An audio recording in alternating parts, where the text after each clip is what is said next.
Om Jnana-timirandhasya Jnananjana-shalakaya Chakshurunmilitam Yena Tasmai Shri Gurave Namaha. Hare Krishna.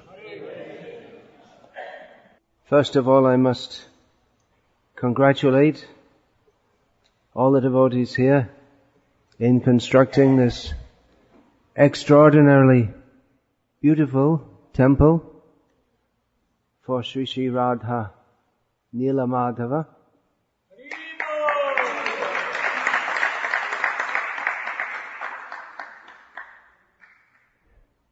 Srila Prabhupada, he built beautiful temples, especially in Bombay and Vrindavan, as preaching facilities. So we can expect that many people will start to visit this temple. It's probably begun already. We find that in India we have so many beautiful temples, and just like Bhaktivedanta Manor in London, many people come because it's something wonderful to see and something very interesting and different. So having congratulated you on having constructed this extraordinary temple, I must also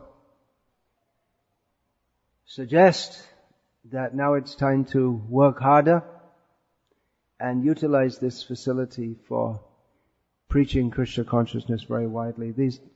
These temples certainly establish the Krishna consciousness movement in the minds of materialistic people who have very little understanding of or inclination toward philosophy.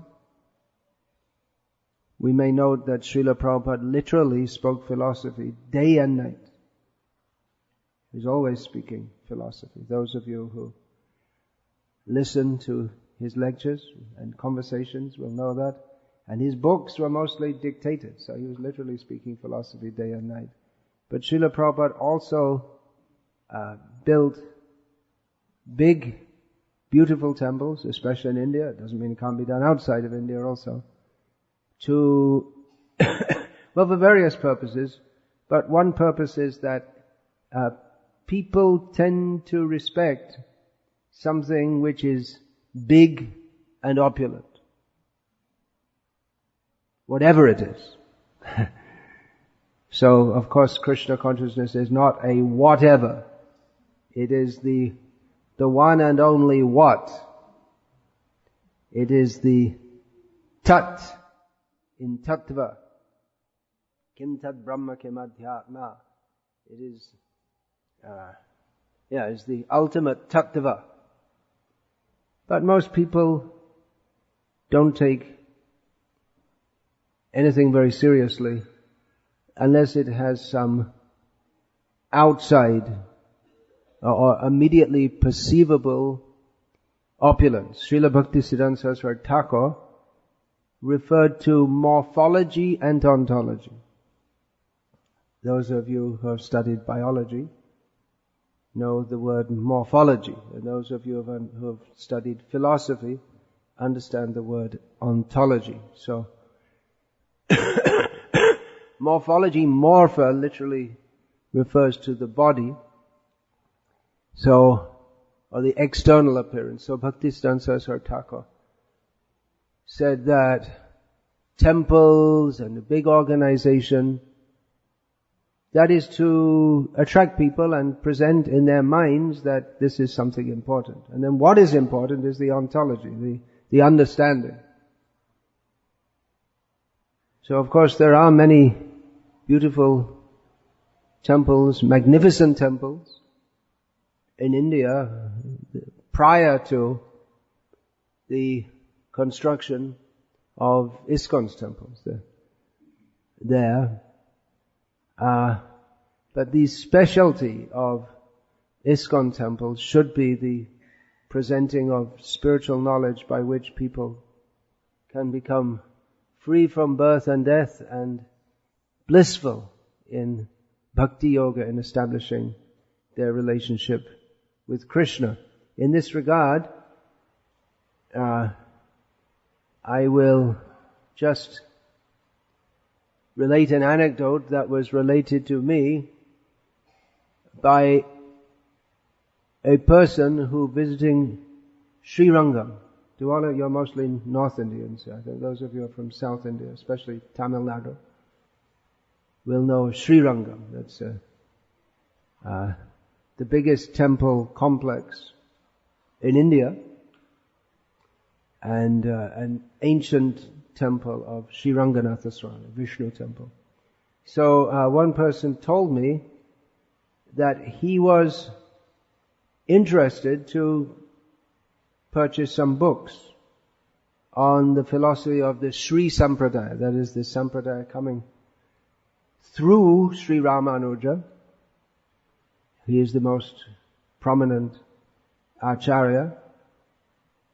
So he was this person, a devotee, he was interested to get some books of philosophy. So he asked some of the archakas there, what in North India usually called pujaris, that do you have any books can I get some books on philosophy?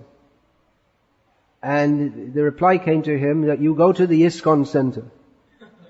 There's an ISKCON center in Sri Rangam. They have very good books on philosophy. You can get from there. So although the temple at Sri Rangam is pretty much always crowded,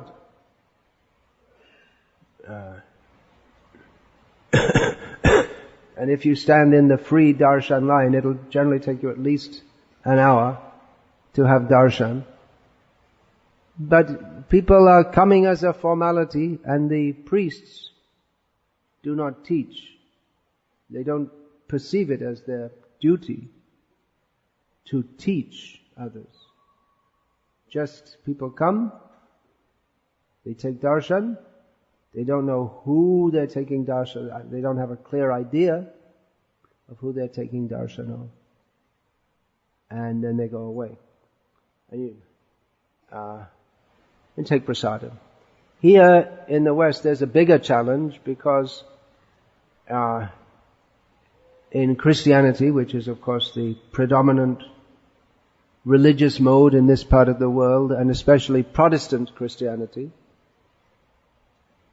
there is a strong revulsion practically against worship of forms, and in Islam it's completely, it's considered something very bad. That comes, in the Christian version it comes from the 10 Commandments. Thou shalt not honor any gods above me, and the instructions given to Moses that to not worship any idols. So it's a great challenge for us to explain, as is stated in Sri Chaitanya Charitamrita, when a devotee was speaking to the deity Krishna. He said, Pratima nahatumi shakshat Brajendra Nandan. You're not a statue. You're directly the son of Nanda Maharaj.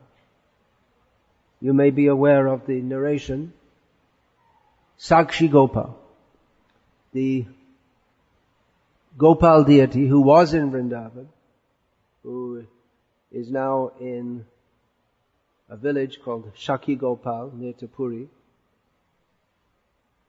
He was called upon as a witness that one Brahmana had promised to a younger Brahmana who was traveling with him to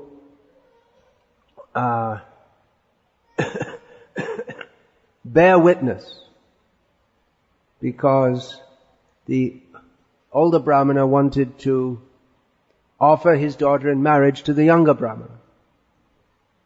But the younger Brahmana was not considered of such high extraction. There's this idea of kulin, those who are high Brahmanas and lower Brahmanas. So the younger Brahmana thought that it would not be possible that the family members, when they reached home, their home village in South India, The family members of the elder Brahmana would not agree to this. And they didn't. When they reached to South India, the family members of the elder Brahmana didn't agree with this. So the younger Brahmana walked back to Vrindavan. There were no flights or trains in those days. It's not a small journey to walk so far. And he said to the Gopal deity that, well, I called you as a witness, so now you have to come with me. And Gopal said to him, well, I never heard of a deity walking. And the younger Brahmana said, if you can talk, you can walk. And he said this, Pratima Nahatumi Shakshat Brajendra Nandan. You are not a statue, you are directly God himself. So then he walked to South India and moved around a little bit, went to Puri, and now he's in Shaki Gopal, a village near to Puri. So yeah, it's a great challenge to establish this and to utilize this superb facility for inviting people to become attracted to Krishna. And people who are not grossly bigoted or demoniac will naturally be attracted to the beauty of Krishna. So, like I said, now you've worked very hard and made lots of sacrifices to establish this temple. And I request that you work harder and utilize it fully for letting people in Houston know that the most important person in Houston is Nila Madhava. Or some might say Radha. But together, they're the most important. Let them know.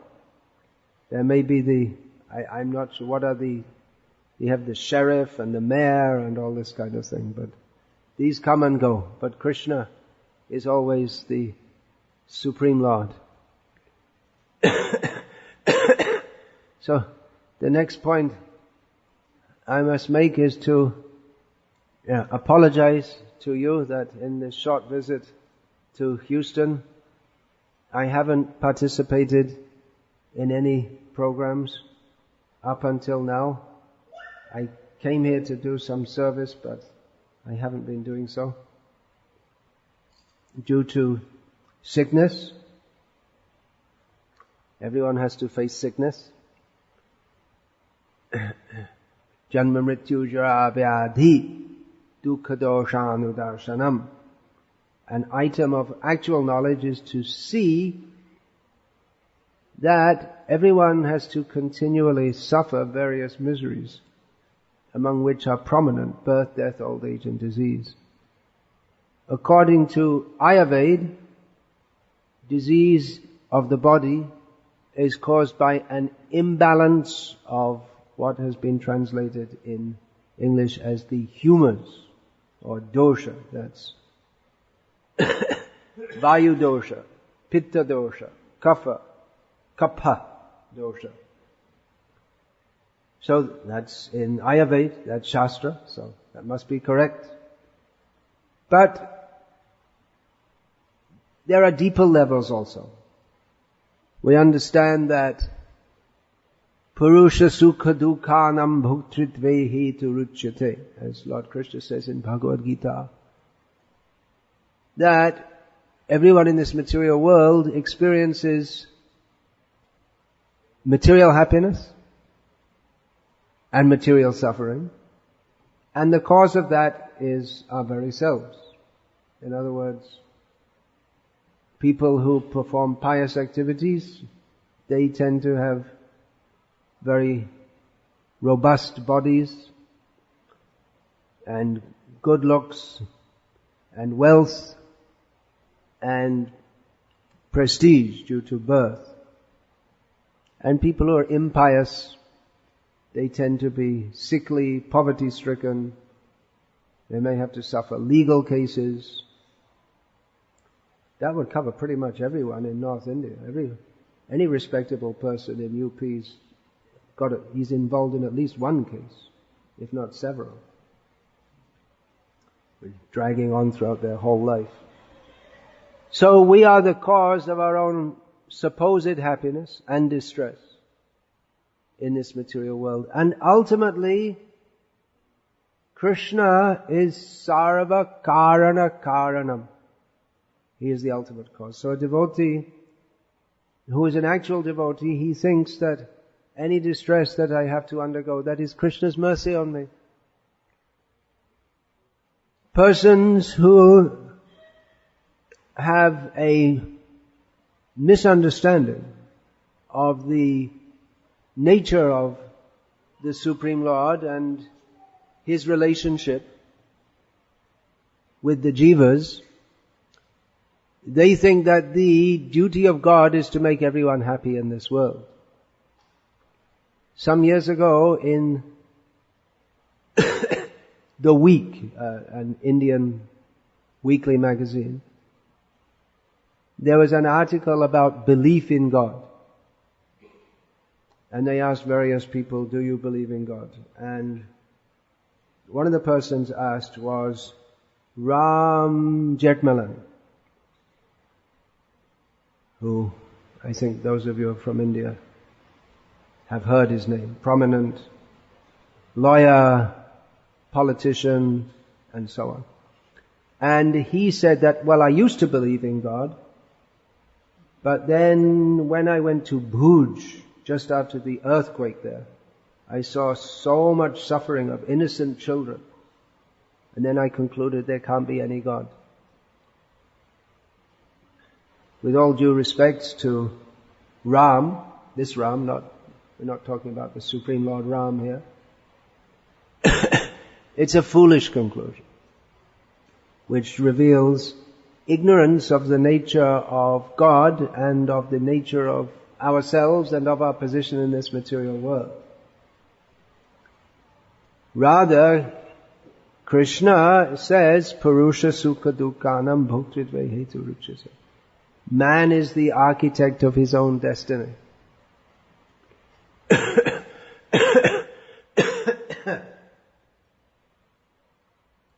So devotee, his outlook, one who's actually a devotee,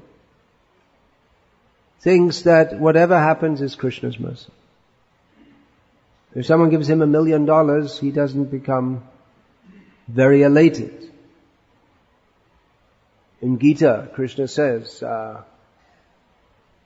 what is that? Sukeshu naspriha. What is that verse? Dukeshvanad vignamana sukeshu vigata spriha.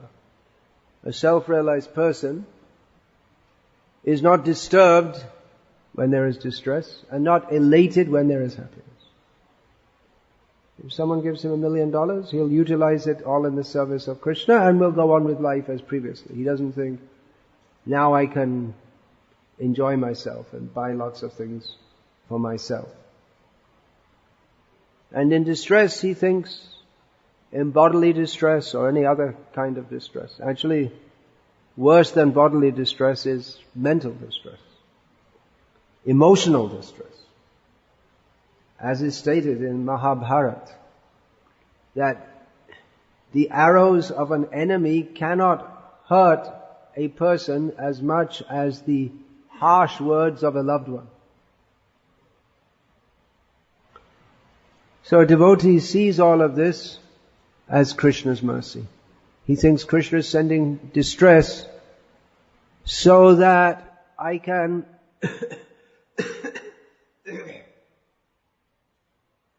understand the nature of this world and become detached from it. That is Krishna's mercy on me. If Krishna, people often think, well, if you believe in God, God should come and fan you in the summer and arrange for a heater for you in the winter, and come and massage your feet and all these kind of things. But it's His mercy upon us that a devotee sees that in distress it's Krishna's mercy on me to make me understand the nature of this world and to no longer be attached to it and to be only attached to Krishna. The devotee also thinks, he doesn't think, why am I suffering so much? I'm good. God should look after me. He thinks, actually, I'm very bad and I deserve much more distress, and Krishna is kindly just giving me a little token so that again, I can understand the nature of this world. He thinks that actually I should be whipped and beaten and tortured, and so I deserve much worse. That is the attitude of a devotee. Bhaktivinoda Thakur, great devotee, sings, Amar Jivan Shada Pape Rata Nahika Punya Ralesh. In my life, I'm simply attached to sinful activities, and there's not even any trace of any piety. So that is an astonishing feature of a pure devotee's mentality, that even though he's the most pure, because his thoughts are always fixed on Krishna and pleasing Krishna, he thinks himself to be very sinful. As I was saying, excuse me, please don't sit with your back to the deity. Yeah, you can sit otherwise. Yeah.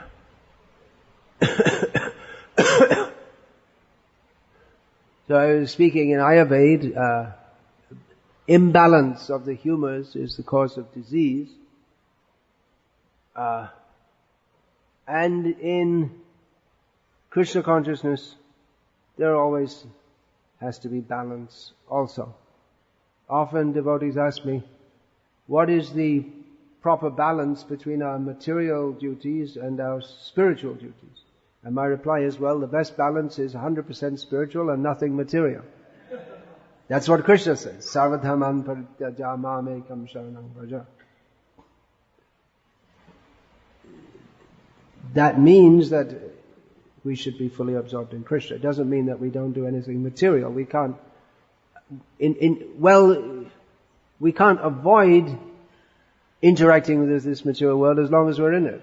Nahi kaschit kshanamapi jatu tishtatya karma krit. Even for a moment we can't stop doing things. So even if we're breathing, it's some interaction with the material world. And even if we stop breathing, that's also another kind of interaction. So we have to interact with the material world, but everything should be done in a spirit of bhakti. And as far as worldly duties are concerned, that should be done in a spirit of bhakti, and as much as required. Srila Prabhupada often used to quote, Yavat artha prayojanam. We should amass, or we should earn money as much as we need, not more. Modern life means everyone has more than they need because there are many artificial necessities, such as, for instance, cell phones. Even people who have lived most of their lives without cell phones nowadays could not imagine doing so. It's considered a necessity. But it's not really a necessity. I'm not saying that you have to get rid of it, but I'm just making the point that in modern life there are many artificial, supposed necessities which are not really necessary. Our real necessity is, as Chaitanya Mahaprabhu says, prema prayojan. Our real need is to develop love of Krishna. So the means for doing so is by bhakti, in which Shravan, hearing about Krishna, and Kirtan are predominant. One advice I often give to devotees who are often shocked when I say so, and often take it as a joke because they cannot imagine it, but it's actually very good advice, is get rid of your TV and have a set of Srila Prabhupada's books, and instead of watching TV and filling your mind up with all nonsense ideas from the idiot box, then you can hear or read about Krishna and perform kirtan with your family members. As the saying goes, the family that prays together stays together. So I got that from my childhood. Didn't seem to work in the family I was raised in. There's more to it than that. But even in our activities of bhakti, there has to be some balance. We find Krishna advising yogis, all kinds of yogis, yukta ahara viharasya, yukta cheshtasya karmasya, yukta swapnavabodhasya, yogo bhavati dukkha. One can overcome the miseries of this material world by practice of yoga, by being balanced in one's eating, recreation. For devotees, recreation is chanting Hare Krishna. And other things. Everything for devotees. Work and play are non-different in devotional service. So yukta ahara viharasya, in our activities in this world, there should be balance. So in Shravan, Kirtan, Puja, there should be balance there also. As Srila Prabhupada gave morning and evening programs, which incorporated hearing and chanting about Krishna and worshipping the deity of Krishna. So these primary activities are all there, and particularly Shravan and Kirtan are most important. As a matter of the balance in married devotees who have busy lives to lead and often don't get because of the time they have to spend working and attending to their family affairs, they don't have so much time for the full sadhana program that Srila Prabhupada gave, which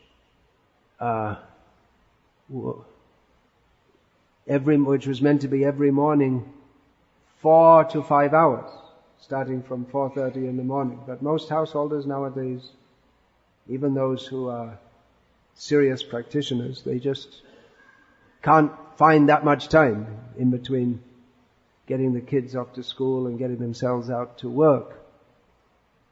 So, I often recommend that in this situation, don't worship deities. Better to concentrate on Shravan and Kirtan, because these are the most essential practices.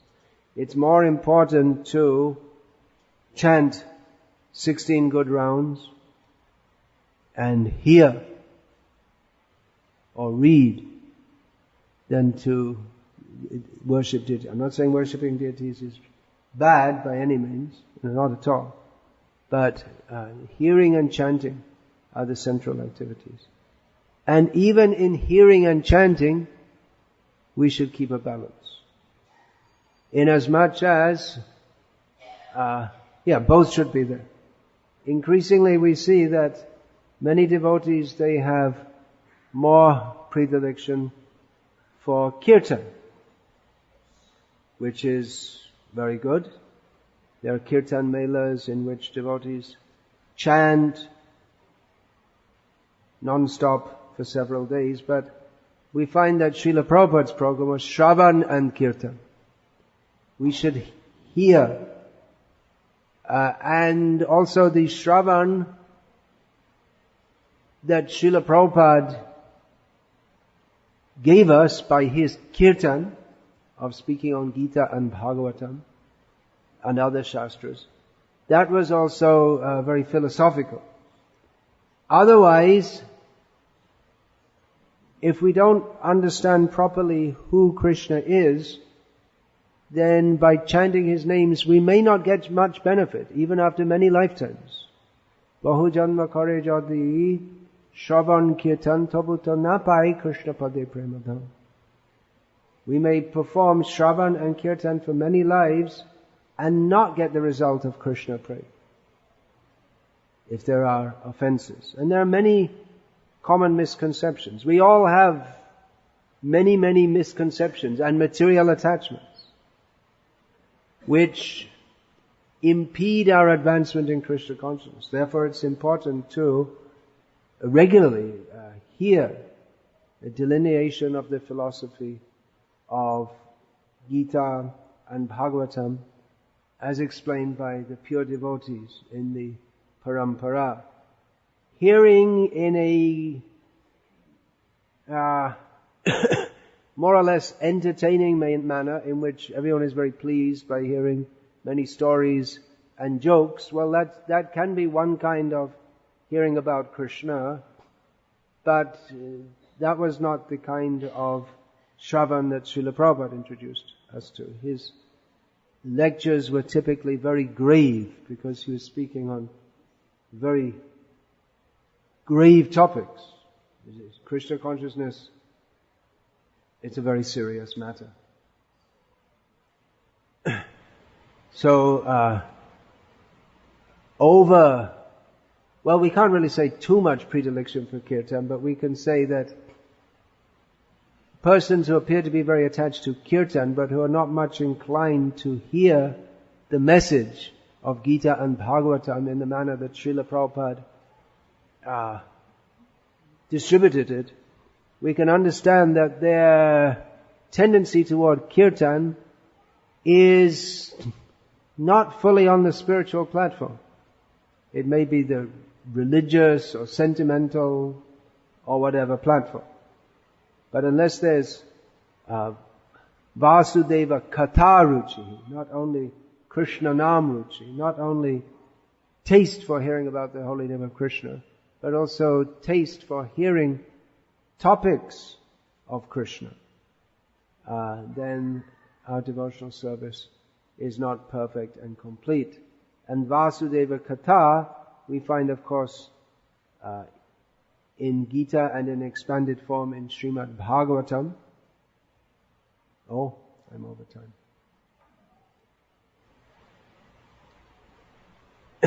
And Srimad Bhagavatam is, it's not just narrations of Leela, but much philosophy also. There's also the possibility, it's not so common, of someone being more interested in philosophy than chanting. But that's also an imbalance.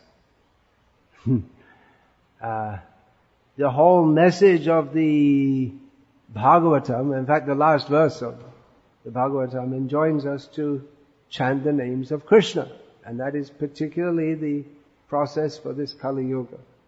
So, one cannot really advance only by studying the philosophy, but one has to actually practice Bhakti Yoga by studying the philosophy of Krishna consciousness. Is also practice of Bhakti Yoga, but it has to be completed with kirtan also, by chanting rounds.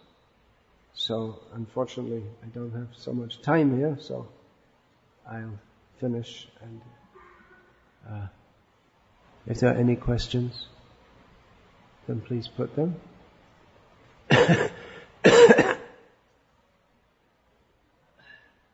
Do you have another mic so that everyone can hear the question?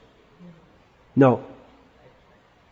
Okay, well put it on your shopping list. I'm sure you've got plenty of things still on the shopping list because the temple is just opened.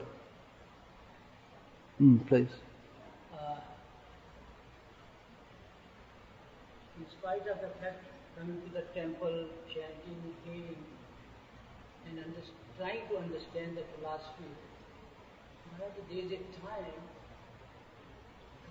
that I lose the taste completely. It's a common proposition. I pray, every way I could. So could you tell me, really is the key to stay focused, What is the key to stay focused? The question is that despite coming to the temple, hearing, chanting, trying, sometimes we lose taste. Well, I'll make the answer specific to yourself. By looking at you, it looks like you are a retired gentleman. I suggest don't remain the rest of your life in America. Go to India.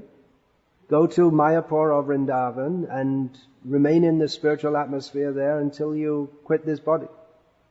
And by the grace of the holy Dham, you will be uplifted. And even if you're not, just by being there, you will get the mercy of Gaura and Krishna. You got to... That's a challenge for you. But actually, if we want to be Krishna conscious, and we're older, and we don't have pending family responsibilities. Actually, family responsibilities will go on as long as you keep them. But actually, when your children are grown, you can cut out. So at the end of life, either you should be out preaching every moment of every day, or go to Vrindavan or Mayapur or Puri and just stay there and do bhajan and seva and prepare for leaving the body and going back to Godhead. If we're serious, then that's what we should do.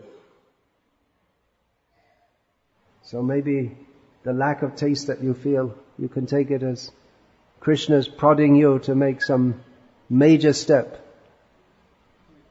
I'm going to not take any more questions because we're going to have a little presentation about my books here.